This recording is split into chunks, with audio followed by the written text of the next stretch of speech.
came from the Roman Empire. Civilization was growing too fast on a planet that had finite resources. That question based on our current habit. Now, the first model, business as usual scenario. What we keep going, business as usual, and I guess the title of all of the headlines kind of gives us the answer. We're on track. Forecast. Toilet paper. Find some safe place to avoid the collapse. The bins, motherfucker. The Daily Read. Your source for news, politics, sports, and all things trending. Here's your host, Marcus Gentry. Welcome to the Daily Read, and I am your host, Marcus Gentry. Today we're going to talk about the collapse of empire. And if you stick around to half the show, we're going to talk about the collapse of civilization. Now, these two things are different. Some people who live through the collapse of empire might think that it's the collapse of civilization, but it's not. Both the collapse of empire and the collapse of civilization has a cycle. We're on two tracks. Every major superpower collapses after going through 6 cycles, which usually last about 200 to 400 years. America so far has lasted a little longer. And I think the reason America has lasted a little longer is because of the invention of the atomic bomb. If it wasn't because of the atomic bomb, America would have been collapsed maybe 200-300 years ago. But the collapse of civilization, now that's something different. That's when catastrophic events like a plague, the Black Plague, COVID-19 almost was our Black Plague. Tectonic plates moving under each continent, which could cause a rift and a divide and kill millions of people. Asteroids. Some people say asteroids is what killed off the dinosaurs. The collapse of civilization is something totally different from the collapse of empire. There's a reason why you can go to South America and see Egyptian-style temples, pyramids. You can go to Georgia. They have these mounds that look like pyramids out in the wilderness. Nobody can explain it. And then, of course, you got Egyptian pyramids. You have things like Stonehenge in Europe. You see, the world was one huge landmass. And the flood, which I think was a real event, the flood happened. Now, all the other stuff around it could be interpretations of your individual people that survived. Okay? But splitting up of continents, like what's happening in Africa, can cause great floods and separate continents. And once those continents separate, the survivors are the ones who tell the story. That's why when you go to certain places in the world, you have different tellings of the Great Flood. But there's always some type of story about it. And if you got a person like, say, a Noah in Africa or Northern Africa who experienced a flood, they have their own telling of it. Then you go to Brazil and they talk about a great flood or a great shaking of the earth. Those are the survivors that live to tell the tale about it. Some tell it through religion. Some just have prophecies and stories about it. But we're going to first talk about the fall of empire and why I think America is on its final journey of empire. You can look at this graph that I have on the screen. You know, you start with the pioneers, Columbus. You start the second stage is the conquest, where they took the land from the Native Americans. Basically, we built empire. Commerce meaning the slaves, cotton, the Industrial Revolution. Affluence is the first millionaires and billionaires coming out of America. That's affluence. Intellect, there's an age of intellect where you come out of the commerce with hard labor and you go into a philosophy stage, an intellect stage. You got Yale, you got Harvard, MIT, internet, AI, computers. And then you have the final stage where the fall happens, where you have large income gaps. You have a welfare state. You have two justice systems because you have two sets of people. You have the wealthy and you have the unwealthy. Now, racism is not all the way dead, but racism really doesn't play a part in this anymore. You do have a little bit of it in the justice system, but it's mainly about poor and wealthy. Then you got political unrest. And the thing about all of this is, when you're in the final stages of the fall of an empire, I don't know how deep it went in other cultures, but I can see it in America, because, you know, we always talk about the pattern, you know, and the pattern I see is that the women in America have noticed it without noticing it. Let me explain that.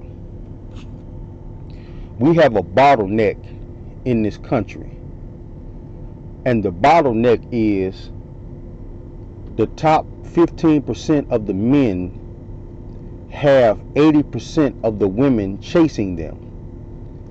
On a subconscious level and on a conscious level, that goes back to what they say about women select the top male in the hierarchy to breed with. And it used to be who can hunt better, who had the power structure. But now it's about wealth. And consciously, I'm saying it, but subconsciously, 80% of our women in this country are seeing it. And that goes to the decadence part of the fall of empire. All of this other stuff that I talked about, but it also includes our normal society, to where when you have subconsciously the women in this country, they don't care about the men who keep the lights on, the man who climbs up the light pole, the man who drives the school bus. They care more about the football player that's getting $40 million a year. They care more about the CEO who doesn't do any work at all. He sits in an office and types on a computer and invests in stocks, gets millions. This is what I mean when I say the collapse is coming soon. It might be soon as another 100 years, or it could be 50. But the collapse of American power does not mean it's the collapse of civilization.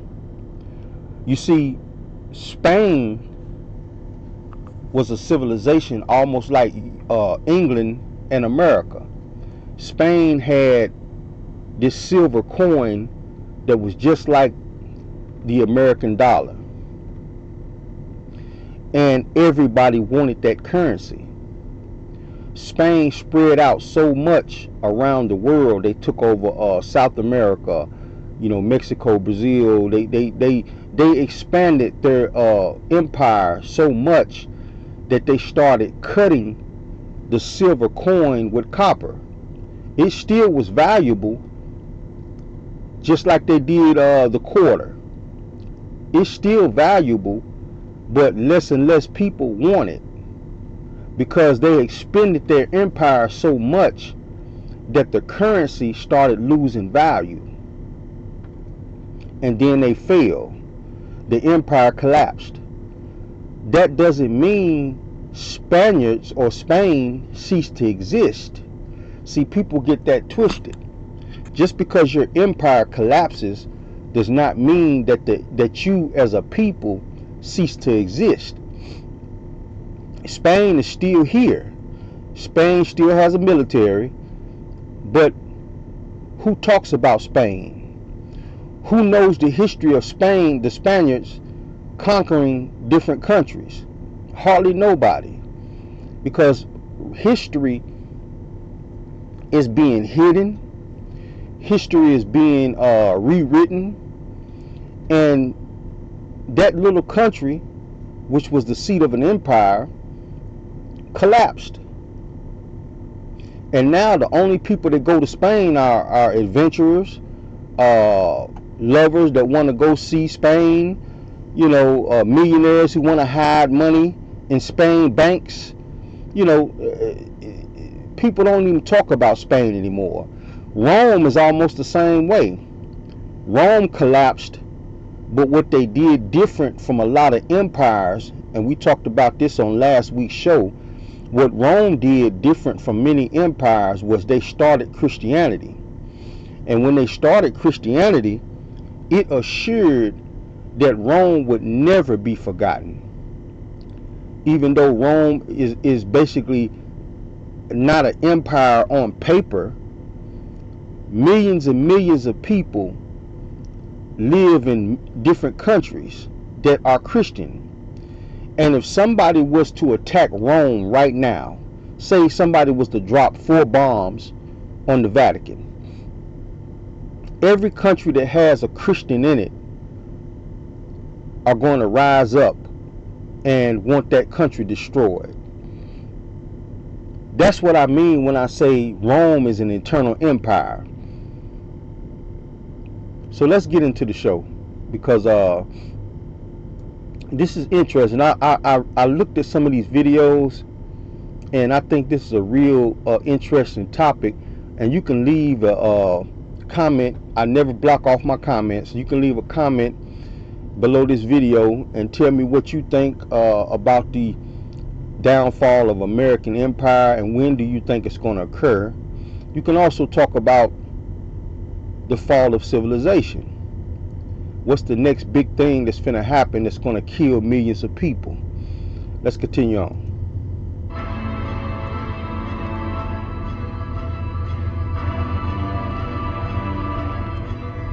I don't want to alarm you, but one of Earth's continents is splitting apart.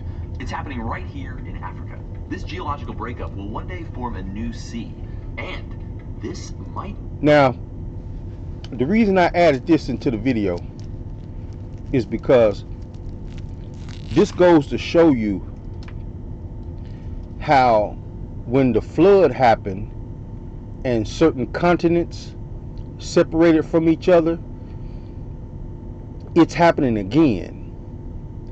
Now, can you imagine normal sheep herders, normal people inside of Africa going through what the people in Africa are going through now, but they don't have technology, they don't have cell phones, they don't have worldwide communications.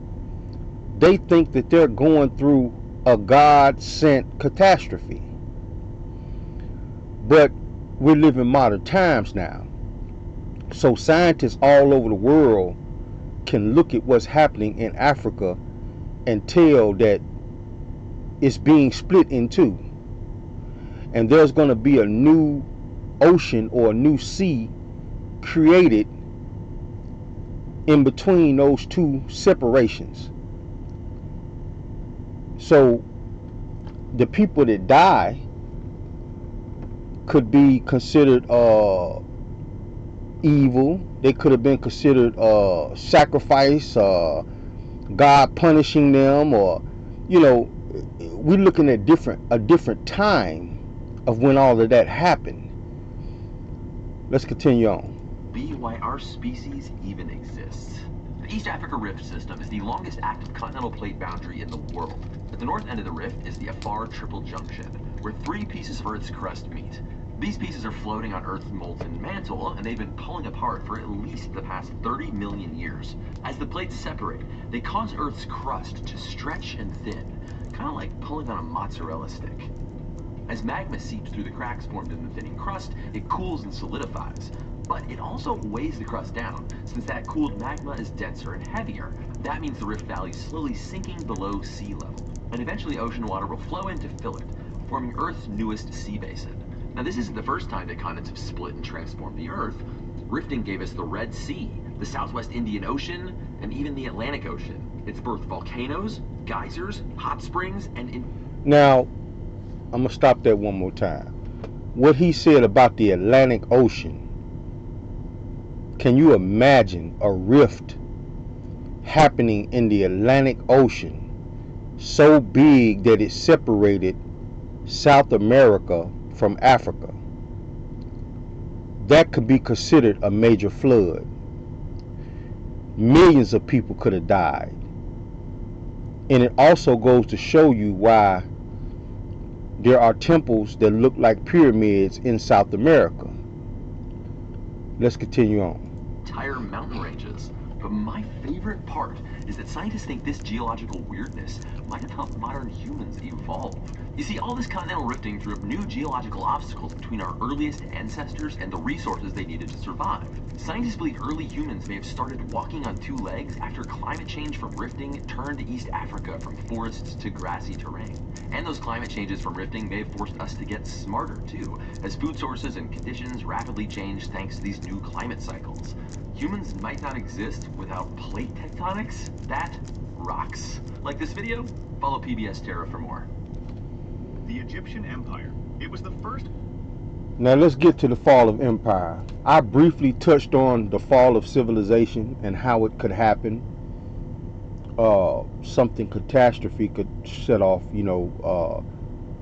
I really don't think it's going to happen through nuclear weapons, but it could. I'm not ruling it all the way out. I hope that the world's governments have leaders, no matter if they're tyrants or not, that understand that you can wipe all humanity out using those bombs. I hope that there's not a nutcase that gets in office somewhere. And usually people like that that's willing to use the bombs, I don't think people would allow them to even still exist. I think their own people would kill them. But let's continue on.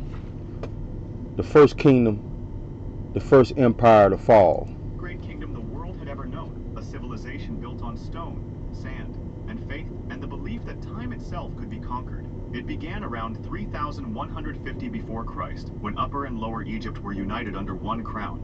The Nile became its heartbeat, flooding each year, bringing life to a land of death. And from that rhythm, an empire was born. They called their rulers pharaohs, gods in human form, who believed they could rule not only the living, but eternity itself.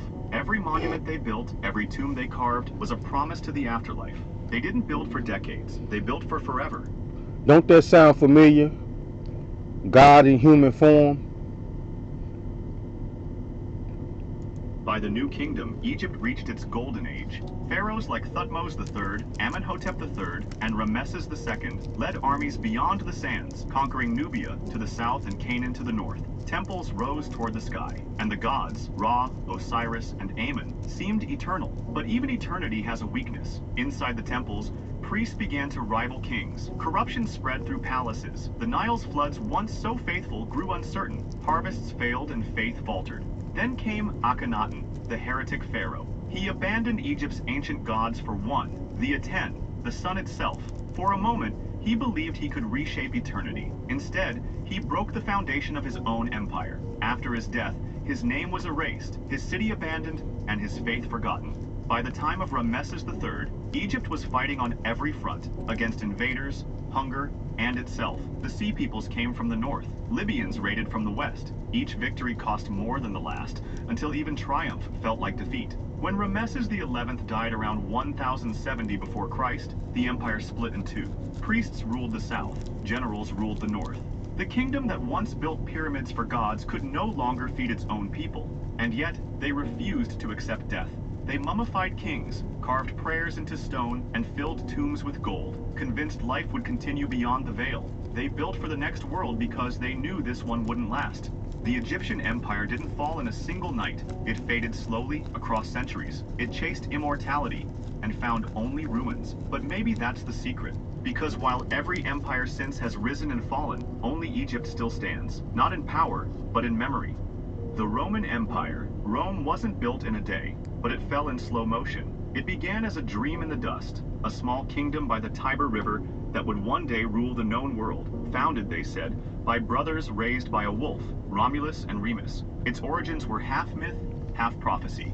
But the legend became real. Through discipline, ambition, and the promise of eternal glory, Rome rose from a humble village into an empire that would shape the next 2,000 years. By the 1st century, Rome had become the beating heart of civilization. Its roads stretched for 50,000 miles, binding together more than 70 million people. Its armies marched with precision. Its laws defined justice, and its architecture reached for the heavens. The Colosseum, the aqueducts, the marble forums, they weren't just monuments. They were proof that Rome believed it was eternal.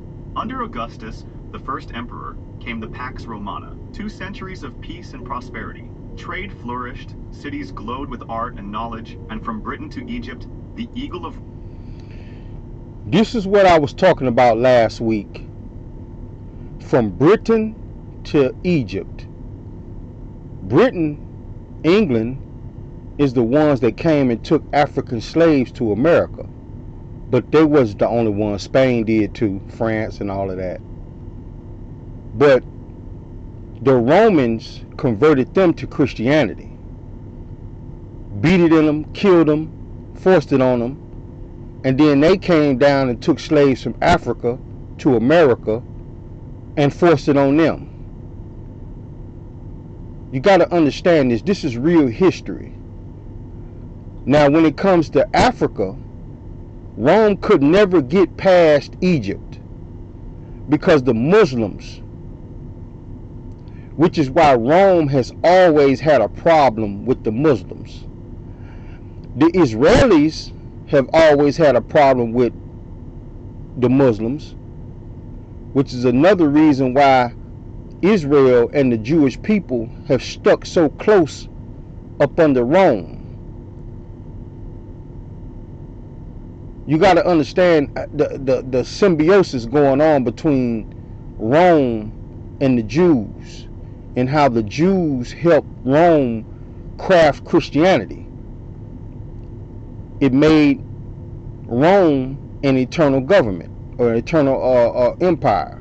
Rome cast its shadow. To the world it seemed unstoppable, an empire blessed by the gods. But even gods cannot stop decay. Wealth bred corruption. Senators sold their loyalty. Emperors rose and fell, some murdered by their own guards before sunrise. The people, once proud citizens, became spectators, fed on bread and entertained by blood. Rome's strength turned to spectacle, its unity to chaos. Then came Constantine the Great, the This is where it gets real important right here, people. emperor who sought to restore Rome's glory. He embraced Christianity, reshaped its faith. You heard what he just said. He embraced Christianity, reshaped its faith. You see, the Christians of early days after Jesus died were Jews. They practiced Jewish religions, Jewish holidays. They might have believed in what Jesus did or his path, but they still were Jews. Once Rome got its hand on it and reshaped it, it added all kinds of pagan stuff to Christianity. I'm hoping that's registering with some of you. See, they had great thinkers, just like we got great thinkers and scientists. You know, you can call it psychology now, but these people knew how to control masses of populations. And one way is through faith. Because faith reshaped its faith. Look at what's on the screen. Reshaped its faith. When you have faith in the poor and the slaves, you can beat them with a whip and laugh while you're destroying their families. And as long as they got faith, they would never rebel. Rome knew this because they've been going through wars for decades, a millennia. And most of the wars started through rebellion. You won't rebel, your people won't rebel if all of them believe in the same thing. You see, Rome conquered so many different countries that they had so many different faiths that it was easy for the people to rebel. I'm hoping some people understand that. We all have a sense of discernment, and we all have the ability to see the pattern in life and things that's going on around us. Some of us block it off because life is too hard for some of you. I get it. You see, Martin Luther King Jr. knew the truth, but he still preached Christianity. Even though we lost our religion, our culture, our gods, he knew the truth, but he still preached it because he also knew that American blacks would get slaughtered if they rose up. And they would have rose, and believe it or not, in the 60s and the 50s, without Christianity, we black Americans would have rose up. It would have been a lot of whites died, but we would have been wiped out. They had the power, they had the guns, they had the military. Most of us are so integrated into society now that it'll be almost impossible to wipe us out, because even some of their own people would turn against them. But back then, we would have been slaughtered. And King knew this. So he kept preaching faith to you, to sit in them pews. Let's continue on. And in 330 AD, moved the empire's capital east to Byzantium, later called Constantinople. But in doing so, he split the empire in two, east and west, two Romes, two destinies. The eastern half would endure, but the west grew weak, drained by wars and greed. Barbarian tribes pressed harder at the borders, sensing the cracks in an empire that once seemed immortal. In 410 AD, the impossible happened. Rome was sacked by the Visigoths, and in 476, the last emperor, Romulus Augustulus, was deposed. The eternal city, the empire that ruled the world, had fallen. But perhaps that was always its destiny. Rome's greatest enemy was never the barbarians at its gates. It was time, patient, silent, and undefeated. The Mongol Empire. An empire isn't always born from stone and cities. Sometimes it rises from the wind and dust of endless steppes. In 1206, a man named Temujin stood on the banks of the Onan River and took a new name, Genghis Khan, the universal ruler. What began as a federation of nomadic tribes would become the largest contiguous land empire in history, stretching from the Pacific Ocean to the shores of the Mediterranean, connecting worlds that had never touched before. Within decades, the Mongols had conquered more territory than Rome did in centuries. Their mounted archers moved like ghosts across the landscape. Their strategies were brutal and brilliant, and their ambition knew no borders. By the late 13th century, Mongol rule spanned 9 million square miles. They didn't just conquer, they unified. The Silk Road flourished under their protection. Ideas and... I found the Mongols interesting.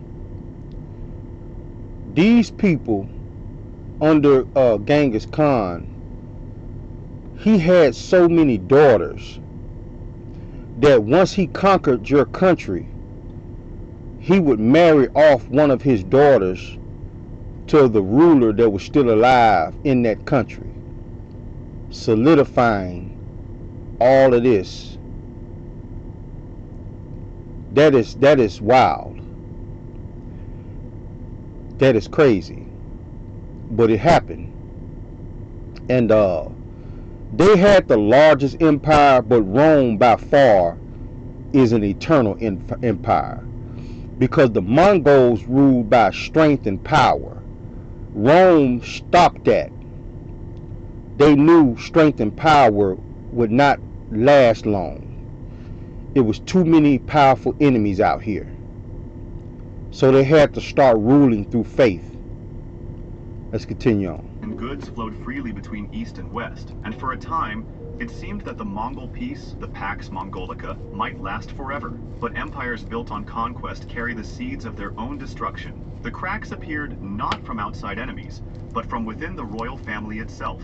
When Mongke Khan died in 1259, his brothers went to war. Kublai Khan claimed the throne in China, but Arik Boka declared himself ruler in Mongolia. Civil war erupted. The empire that had been forged by one man's vision began to splinter under the ambitions of his grandsons. By 1294, when Kublai died, the Mongol Empire had fractured into 4 separate Khanats, each pursuing its own path, its own identity. And then came something no army could defeat: the Black Death.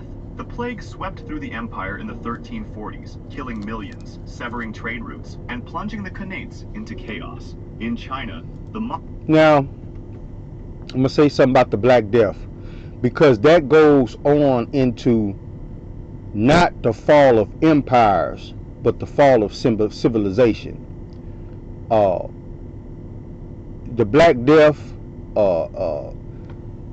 you know, the AIDS virus, you know, there are certain viruses and things that come along that's almost as devastating as the flood. And we're on 2 separate tracks.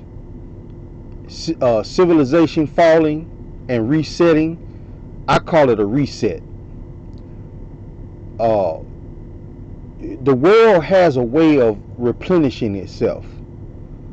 We see it every time a year goes by, another family member dies, but a new family member is born. That's a replenishing. And the world has a way of replenishing itself too, by getting rid of you know, people on its back that is hurting it, like ticks. We're living on the earth like ticks, and every now and then the earth plunges itself into a catastrophe that wipes those ticks off. Let's continue on. Mongol rulers grew distant from the people they governed. They never understood the agricultural heartland they controlled, never truly connected with Chinese civilization. Peasants revolted, not at first as nationalists, but as desperate farmers crushed by taxes and neglect. A former monk named Zhu Chongba led the rebellion, and in 1368 he drove the Mongols from Beijing, founding the Ming dynasty. One by one, the Khanats crumbled. The Ilkhanate fell in 1335. The Yuan dynasty fled to the steppes. The Golden Horde fractured into warring tribes. By 1687, the last remnants had vanished. The Mongol Empire had ruled the world, but it could not rule itself. For in the end, the greatest threat to any empire is not the enemy at the gate. It's division, disease, and the quiet rebellion of those that forgot to understand. The British Empire. There was a time when the world was painted red, an empire so vast, so powerful, that the sun never set on its territories because somewhere a British flag was flying under daylight. At its height in 1920, the British Empire ruled over 412 million people, nearly a quarter of humanity. Now, by this time, the English Empire was full Christian. They've been conquered by Rome.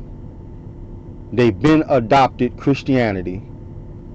And now Rome didn't have to do anything but sit back, because the Roman Empire had already spread it to England, and England was now conquering other countries, calling them savages. You got to understand how this works. Rome didn't have to build an army anymore because it had its army. And the army was spreading through faith. Let's continue on. And stretched across 13.7 million square miles, from the deserts of Africa to the jungles of Asia, from the frozen north of Canada to the islands of the Pacific. Britain commanded them all. It had risen through naval supremacy, industrial revolution, and ruthless ambition. Its ships controlled the oceans, its banks controlled the trade, and its culture spread across continents. The Pax Britannica, the British peace, defined an entire century. It seemed eternal, unshakable, destined to last forever. But ambition, unchecked, becomes its own prison. The First World War shattered the illusion. Britain emerged victorious. Its territory expanded to the largest it would ever be, but at a devastating cost. Millions dead, the economy strained, and a generation lost. The empire had grown too vast to defend, too expensive to maintain, and across its colonies, whispers of independence began to rise. Then came the Second World War. Britain stood defiant against Nazi Germany, but the cost was catastrophic. By 1945, the nation was essentially bankrupt, surviving only through a massive American loan. The fall of Singapore in 1942 had shattered British prestige in Asia. The impregnable fortress had fallen in days, revealing to the world that Britain could no longer protect its empire. The balance of power had shifted. The United States and the Soviet Union now stood at the center of the world stage. In 1947, India, the jewel in the crown, gained independence. 14 million people were displaced in the partition. The empire's greatest possession was gone, but the final blow came in 1956 at Suez. When Egypt's Nasser nationalized the Suez Canal, Britain invaded, but America refused to support the operation and threatened to collapse the British currency if they didn't withdraw. Humiliated, Britain retreated. It was called Britain's Waterloo, the moment the world saw, undeniably, that Britain... Now, I gotta say something about this real quick. The thing that's going on in Iran and the Hormuz Canal, or the Hormuz Sea, now Britain has its chance to get back at America, and it's taking it. Britain has denied America help with the Iranian situation, which is why I think that the collapse of America is coming soon. And when I say collapse, I don't mean America is going to be gone. Don't panic. We still going to be here. But our sphere of influence is going to be just like Britain. People respect them, but they ain't worried about that shit they talking about at all. And that's exactly how America is going to be. We've lost military bases all around the Arabian Peninsula, the Middle East, and more than likely we're not going to be able to put them bases back, because those countries are not going to want to be attacked by Iran. So we just lost vast areas of Middle Eastern ground.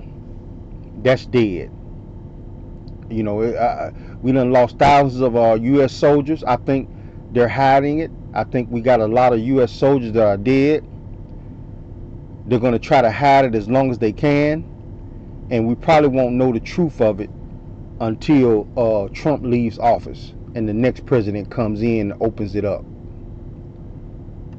But those bases are gone, wiped out. And they're trying to hide it in the news. But they shouldn't, because this is a cycle. Not only are we having the downfall through social issues back home, but the downfall of America's empire is happening on the world stage too. Let's continue on.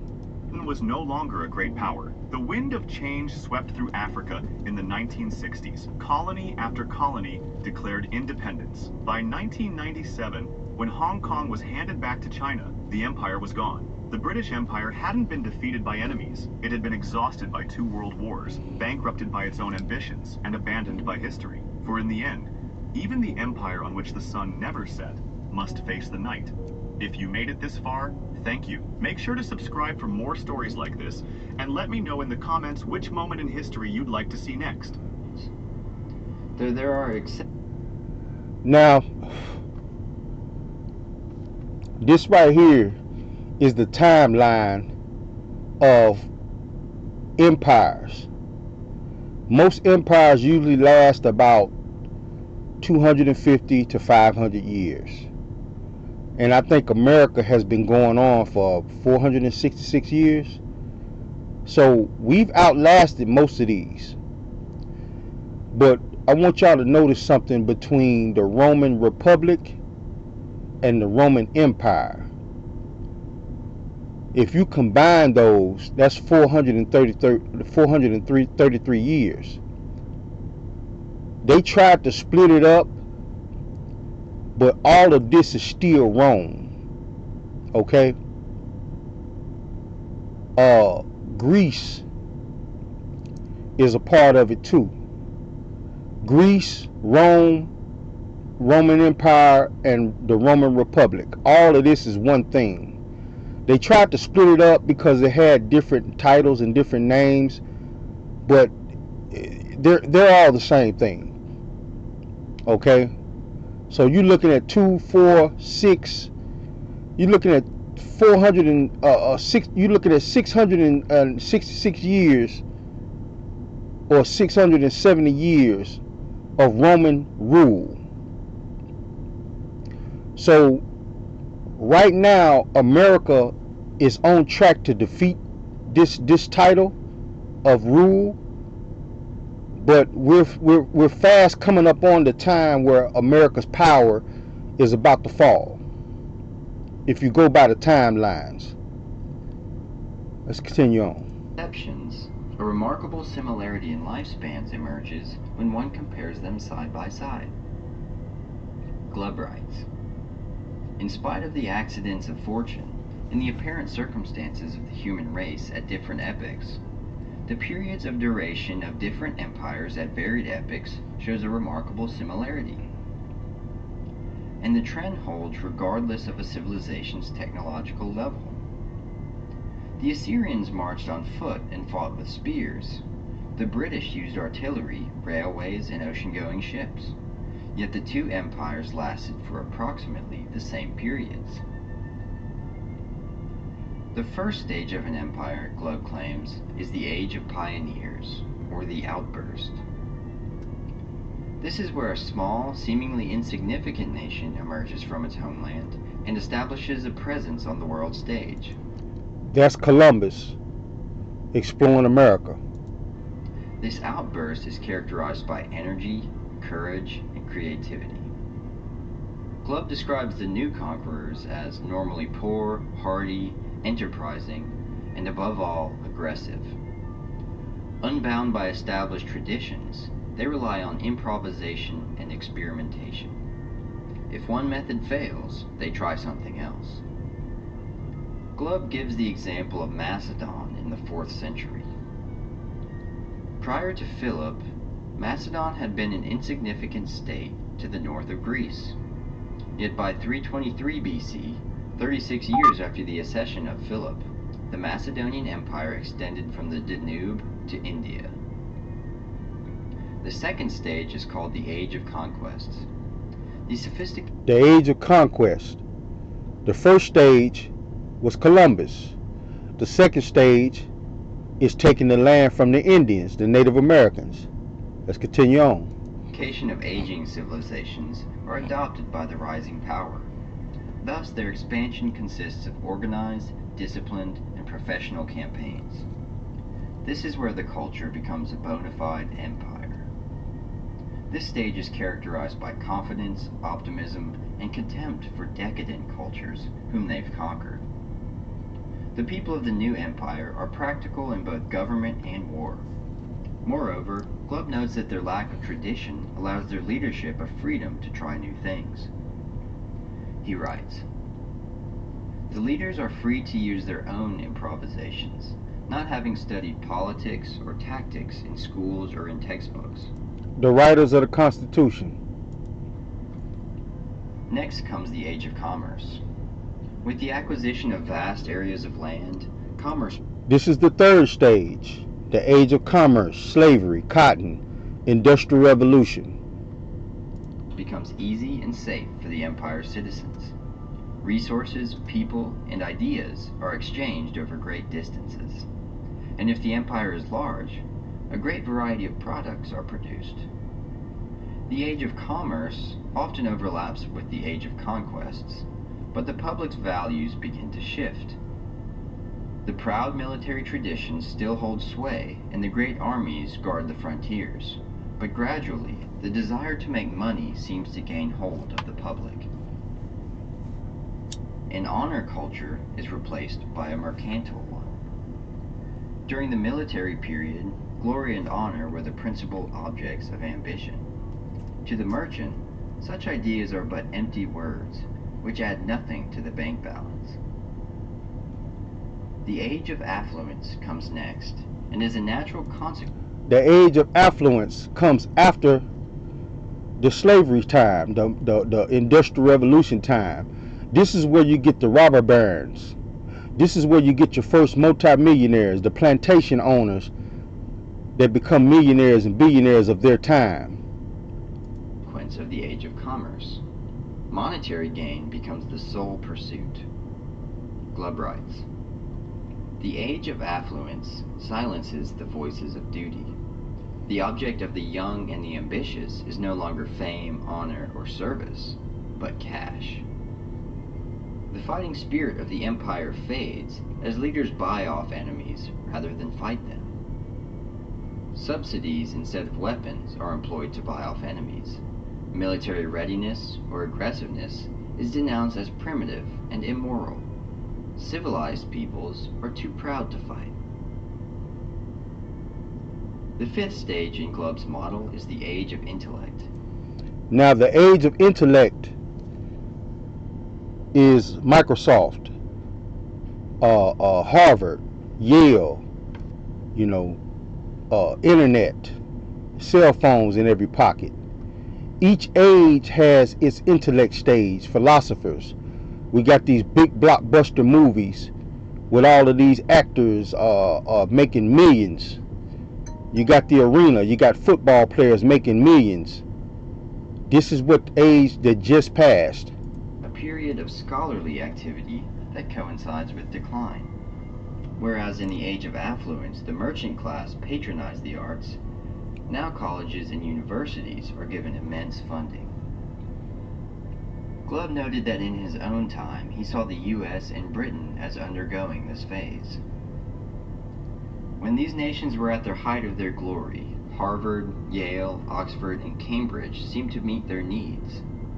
Now almost every city has its university. And once again, the energy of the society is directed toward a new goal. The ambition of the young, once engaged in the pursuit of adventure and military glory, and then in the desire for the accumulation of wealth, now turns to the acquisition of academic honors. The final stage of an empire is the age of decadence. Now, this is what we're living in now, the age of decadence. Like I was telling you earlier, 80% of the women pursue 15% of the men because they know instinctively where the power is. We can call it whatever we want to call it, but the new man that women pursue as far as mating with is wealthy. It's not about how well you can hunt. It's not about how well you can work or build a house for you and your family. It's about wealth. Wealth is the new power. And that causes the age of collapse. Because when you got a portion of the population of men who are just workers and can't have a legacy means kids. And then you got a small portion of the population that has the wealth. What you create is two societies. And those two societies are going to be at odds with each other. And that causes the collapse of that empire. Because an empire can't function without the common man. But if the common man is despised by the wealthy, who basically produce no work, they might produce the company, but the company has to have workers. But if the average worker can't have a legacy, a little Junior or a little Susie, it causes an imbalance. And then when you add wealth inequality on top of that, it's a powder keg.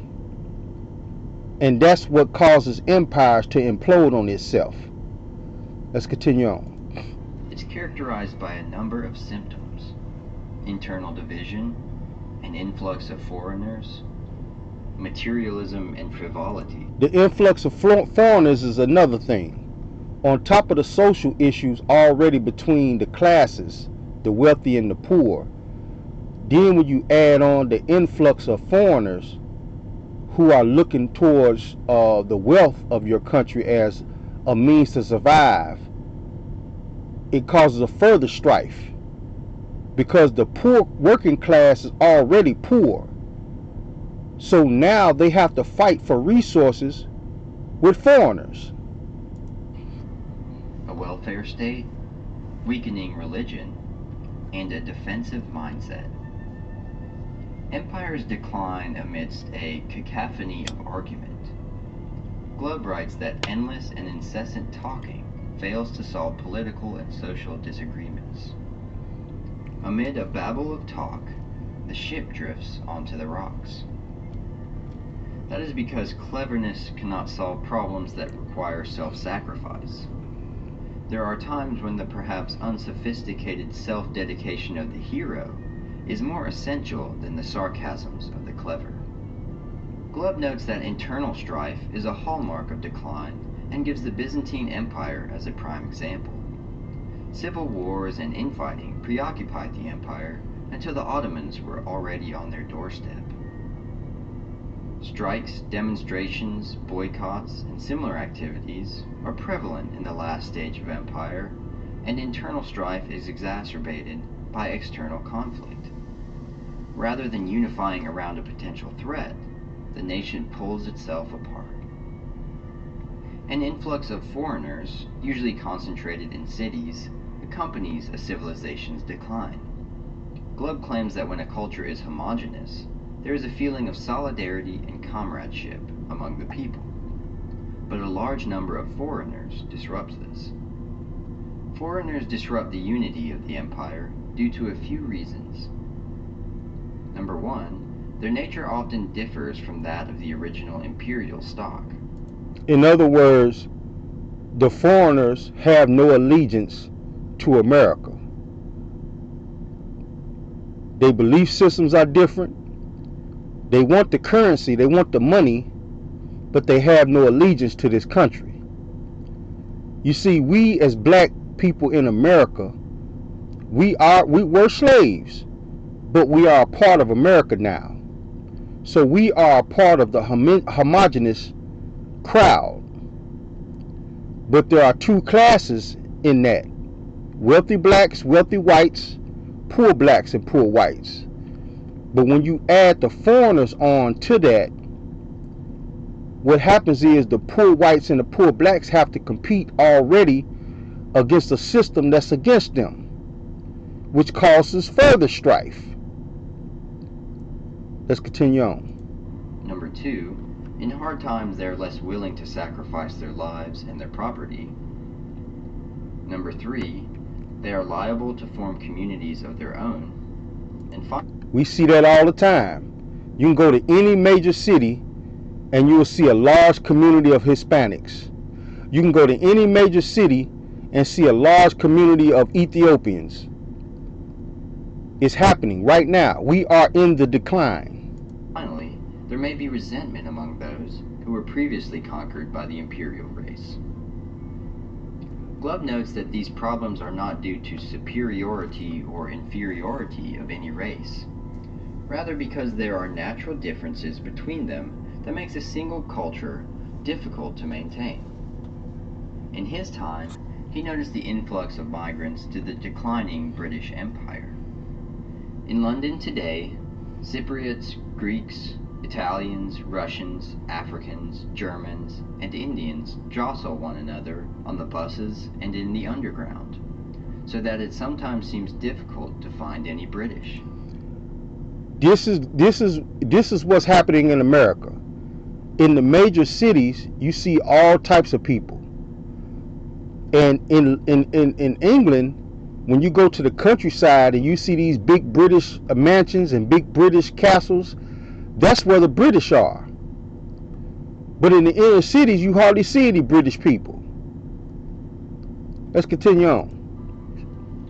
Frivolity is also a sign of decline. Glubb claims that this mindset is rooted in pessimism. Let us eat, drink, and be merry, for tomorrow we die. Frivolity. The whole thing that 50 Cent is doing. Diddy. All of the actors and actresses beefing with each other on internet. That's frivolity. It's happening right now in America. Decadence is ultimately a spiritual sickness resulting from too long a period of wealth and power. Cynicism, decline of religion, pessimism, and frivolity follow. No effort is made to save the nation because its citizens no longer believe anything is worth saving. Glubb saw the similarities between empires' lifespans as a reason to teach history differently. Rather than focusing on particular nations or periods, the history of the whole human race should be taught.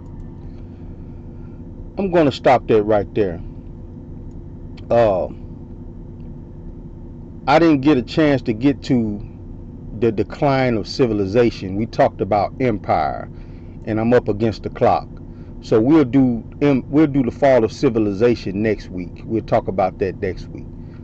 But for some people who are poor and underdeveloped, the fall of your empire could seem like the fall of civilization, but it's not.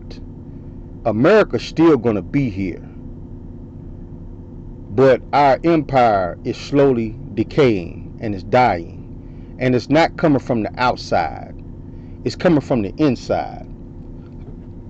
It's too much wealth inequality. You know, and it's not just a white and black thing. Even amongst black people, there's wealth inequality to where there's a bottleneck going on between us and them. Us and the wealthy. And when you add the foreigners onto it, it causes an even further problem. And the American government is trying to hold off the fall of empire by getting rid of a lot of foreigners. But it's too late. We're already in the final stages. Now we're going to keep going because we have nuclear weapons. We're not just going to completely be taken over by another country. But we're going to turn into another Spain, where you know Spain exists, but nobody talks about Spain. You know, unless they want to go on a vacation to the beautiful beaches of Spain. Nobody talks about Mongolia. Mongolia was once the biggest empire in the world. You know, nobody talks about these countries because they're still here, but their empire has fallen. And America is going the same route. I hope you guys learned something from today. This is the Daily Read, and I'm out. The business, motherfucker. The Daily Read. Business.